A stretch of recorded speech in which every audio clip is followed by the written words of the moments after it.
Well, hello there. It's Jonny Hartwell, your host for the Mount Rushmore podcast. I do a lot of Mount Rushmores and top 10 lists on my show on the radio at 94.5, 3WS in Pittsburgh. But when I started doing this podcast, I went to the one person who listens to a lot of podcasts, and that's my girlfriend, Christi Fitz. And I said, hey, would you like to, do a podcast with me? And she said, sure. So I said, what's your topic? Give me a topic. We'll do anything you want. And she picked rom-coms from the 1980s. That's right, the top 4 rom-coms from the 80s. Coming up next. 1, 2, 3, 4. Welcome to the 4. You're chilling in Mount Rushmore. Giant wall of solid granite. Yeah, we're not We as Americans. We're Americans with a capital A. God bless America. God bless America. Let the challenges begin. Here we go. All right, welcome in. It's Jonny Hartwell's Mount Rushmore podcast, the definitive top 4 of everything. Before I introduce my guest and the topic, I want to remind everybody today's podcast is brought to you by Sleep Number. My Sleep Number. It's made a world of difference in my sleep. Why? Because you can adjust your Sleep Number bed to the perfect comfort level. For example, my Sleep Number setting is 40, which is kind of in the middle, but if you like it firmer or softer, it's never a problem with a Sleep Number bed. Find a Sleep Number location near you at sleepnumber.com. All right. The definitive top 4 of everything. Today we're going to be talking about the top 4 greatest romantic movies from the 1980s. Why? Because my guest, my girlfriend, Christi, decided that that's the topic that we're going to discuss. What made you come up with the idea of romantic movies? They're not just romantic movies, though. They're romantic comedies. Oh, okay. All right. Romantic comedies, rom-coms. Rom-coms. How many rom-coms have we seen? We have not seen that many. We've been together for 2 years, and how many romantic comedies have we seen? The only one I can even think of is La La Land. Is that considered a romantic comedy? Yeah, I guess. Yeah, not very many. Has humor. No. It's not really our jam. Why? So why did you come up with the topic of rom-coms? Because they were big then. I think that was kind of the introduction of them. Of the rom-coms of the last 5 or 6 years, of what ones are your favorites? Of the last 5 or 6 years? Ooh, that's a tough one. I don't even know. What are yours? I do like La La Land, although I wouldn't really. I would almost consider it a musical than That's an true. What was the one with Jennifer Lawrence and Bradley Cooper? Oh, Silver Linings Playbook. Oh, that's it. Love that movie. Yeah, I guess that's kind of like a romantic dramedy. That's about as comedic as rom-coms have gotten. Yes, I agree. All right. Before we jump into our top 4 list, is there any rom-coms of the 1980s that were really, really popular that you're like, nah, that's not my jam? Yes. Okay. Moonstruck. Yes. That was one of the ones I went through the list of when I was doing my homework, and yeah, that one, like, I saw it and I liked it, but it wasn't something that I could relate to. And didn't Cher win an Academy Award for that? I believe so. Yeah. And I was like, maybe because it was if you were from an Italian American family, it'd be relatable. I wasn't, so it was like, it's kind of like my Big Fat Greek Wedding is to the Greek American population. They love that movie. Moonstruck was definitely. Arthur was another one. Yeah, when I saw that one on the list, I couldn't even really remember that film, and I thought it didn't seem like romantic. Theater. Yeah. I even dated a girl in high school who loved that movie. Yeah, it was not. And she was rolling over in laughter, and I like British comedy, and I just didn't get it. Well, Dudley Moore is not a heartthrob. Like, for me, I want the guy to be someone like me. Yeah, exactly. Someone like me. But yeah, I mean, I want somebody who I think is handsome in some way, and he certainly is not. Also, this one was huge. Absolutely. In fact, even a newer generation have discovered it, and they love it. And it never made sense to me. I bet you it's on my list. I have a feeling I know what you're going to say. Go ahead. Dirty Dancing? No. And that is another one where that movie is just so cheesy. It is. And Patrick so Swayze, cheesy. what was the actress's name? Gray.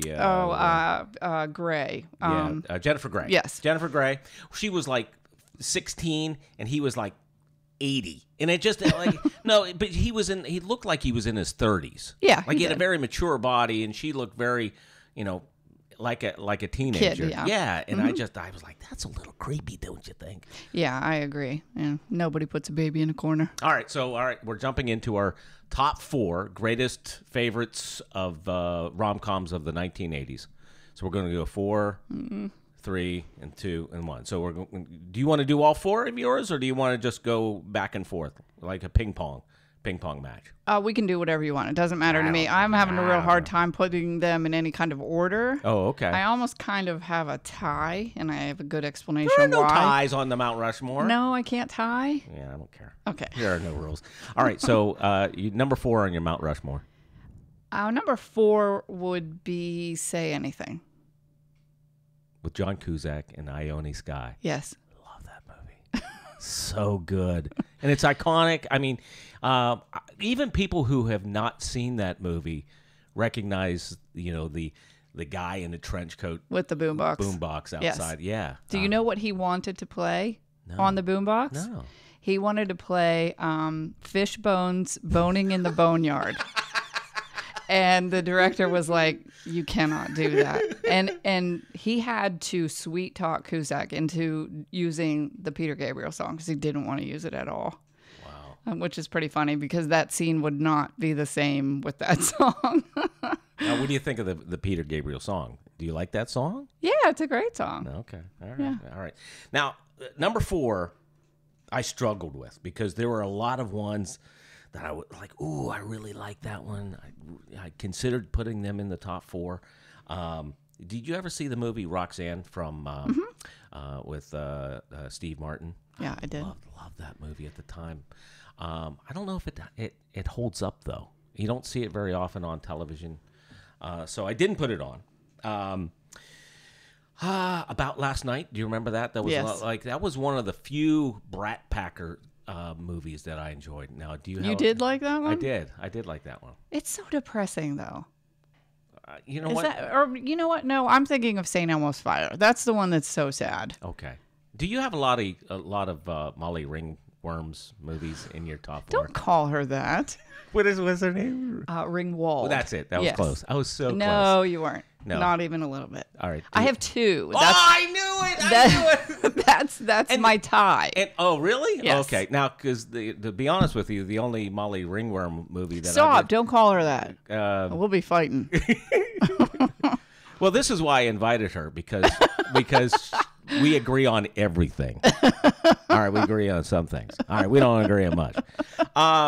So About Last Night with Rob Lowe, but it got creepy after his escapades in the late 80s, early 90s. Oh, yeah. Yeah, just so and then another movie I really, really wish I could have forced in the top 4, and that is Dustin Hoffman's Tootsie. Yeah, I saw that when I was doing my homework, and I don't know. That movie did not register, I guess, with me, so I don't even remember the plot line of it. Well, it was funny, it was romantic, and it has Bill Murray in it. There's what's not to love. Well, yeah. So, all right, but I didn't put it in simply because I haven't seen that movie in like decades, and so I don't even know if it holds up. So, all right, my number 4. Number 4 is Princess Bride. Okay. Yes? No? Yeah? Okay. All right. So I don't know. It's because of the way they told the story, the uniqueness of the story, the uniqueness of the characters. It's just like, oh, that is such a good movie. Yeah. That's the one that I am fighting back and forth whether or not it's my number 1. Because I love that movie. Yeah, it is such a good movie. I love it.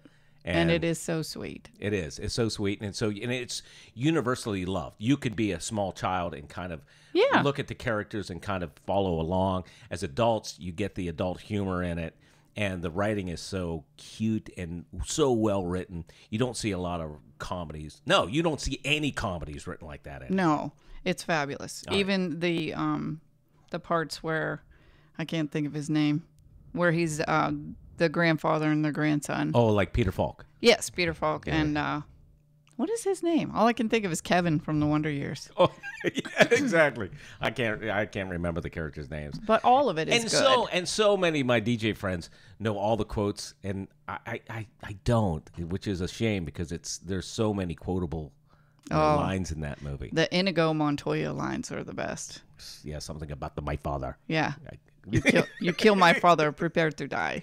I love it. Yes. All right, number 3 on your list. Another Molly Ringworm movie. Yeah, let me see. Yeah, I would put 16 Candles and Pretty in Pink at number 3. So you have a tie? So you have 5 movies in your? Yeah. You have 5? I told you I had a tie. You got to pick one. If you had to pick one Molly Ringworm movie. 16 Candles. Okay. Which I haven't seen. The only Molly Ringwald movie I have seen is Breakfast Club. Oh, okay. 16 Candles is just the quintessential, I'm a dorky girl and I get the really hot guy. So, all of us dorky girls love that. All right, my number 3. There were so many Tom Hanks movies I could have picked from, but I went with Big. Aren't you at number 2? Oh, no, my number 3. You did number 3, now it's my number 3. Oh, I'm all over the road. Go ahead. Okay, so only because you have fit like 9. You've broken the rules of the 4. It's the rule of 4. I'm sorry. All right, so Big with Tom Hanks. I just think it's a cute story. I think it's a little creepy that a 30-year-old woman is having sexual relations with a teenager. That's a bit creepy, but such an endearing movie. So that is my number 3. Yeah, I think I've only seen that film one time, and then the thing that just always stands out is the piano thing to me. Like, I didn't get the romance of it at all. Oh, really? Aww.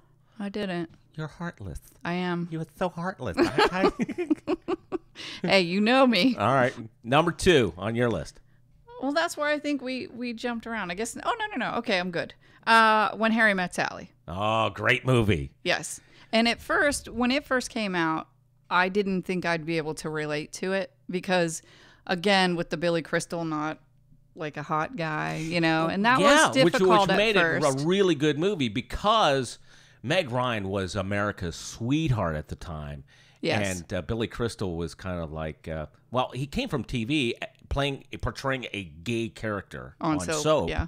And then for us to, forget that television past and accept him and laugh at him. And then he actually became a kind of a sex symbol for like. Yeah, which is kind of weird. Yeah, exactly. I bet it's weird for his wife too. It's like. Well, that one, when I finally did see it, then I loved it. I thought it was a fabulous story. And then the soundtrack works so perfectly with it. I think that Harry Connick Jr. soundtrack to that film all of it is perfect. And that was Rob Reiner, early in his directing career, man, he was on top of his game. And with that, I think that was his peak movie. I love Spinal Tap and a lot of his movies. But Isn't Princess Bride his too? I think it was. Oh, yeah, it I was. didn't think about that till just now. Yeah. Oh, wow. So I have 2 John Hughes and 2 Rob Reiners on my list. Uh-oh. All right, my number 2 film, and you're going to fight me on this. Say Anything. No, that's okay. It is a good movie. Yeah, Yeah, so, I mean, so as when long you as said it it's was in the number 4? top 4. Yeah, so we can agree on that one. And, okay. And then what, so we're at your number 1. My number 1 was Princess Bride. Oh, okay. Yeah. All right, my number 1, When Harry Met Sally.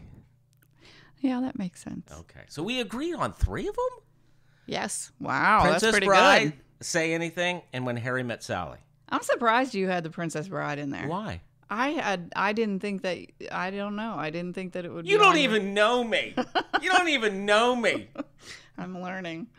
I had no idea that you would have that on there. I thought that would totally not be on your radar. All right. And I knew the John Hughes stuff wouldn't be because I know you haven't seen those, so those are not your thing. Because when we saw, what was it, Breakfast Club, a couple of months ago, and I was like, this is the only Molly Ringwald Wald movie I've seen. So, yeah. Yes. All right. So we agree on 3 of them. Mm-hmm. All right. So what are the ones we don't agree on? Big. And what did I have that you didn't agree? Oh, well, the 16 John Candles. Hughes films, yeah. And I haven't seen it, so it's hard Yeah. for me to put it in. Now, I recognize that a lot of people have, and They're very iconic with the female audience. I think more so than with a male audience. All right, well, we're putting this into the definitive top 4. So, all right, give me a writing utensil right there. All right, so, all right, we'll put number 4 is, I broke your pencil. Well, you're writing on a bumpy surface. 16 Candles. Number 4. All right, number 3. Would you go Say Anything, Princess Bride, or When Harry Met Sally? Say Anything. Yes, I would too. Say Anything. Now we're going to fight it out for When Harry Met Sally or Princess Bride. Well, if you base it on the gross sales, let me see. All right. I think we know who wins. That would be Harry Met Sally. Yep. Okay. All right. So number 2 is Princess Bride. Princess Bride. And number 1, Harry Met Sally with Meg Ryan and Billy Crystal. Yep. All right, so let's go through the top 4. 16 Candles, number 4. Number 3, Say Anything with John Cusack. Princess Bride with just about everybody. And who was the giant? Andre the Giant. He's so cute. That's in that the movie. best. And you know what? You got to check out some of the interviews with Rob Reiner talking about Andre the Giant and how much he used to eat. Oh, yeah. You told me about that, and I haven't watched them yet. Oh, it is. I love like, him. They would have like a catering truck for the cast and a catering truck for Andre, which is amazing. Number 1, Harry Met Sally. So there you go. All right, there you go. Your definitive top 4 80s rom-coms. Hey! Welcome to the 4. 1, 2, 3, 4. All right.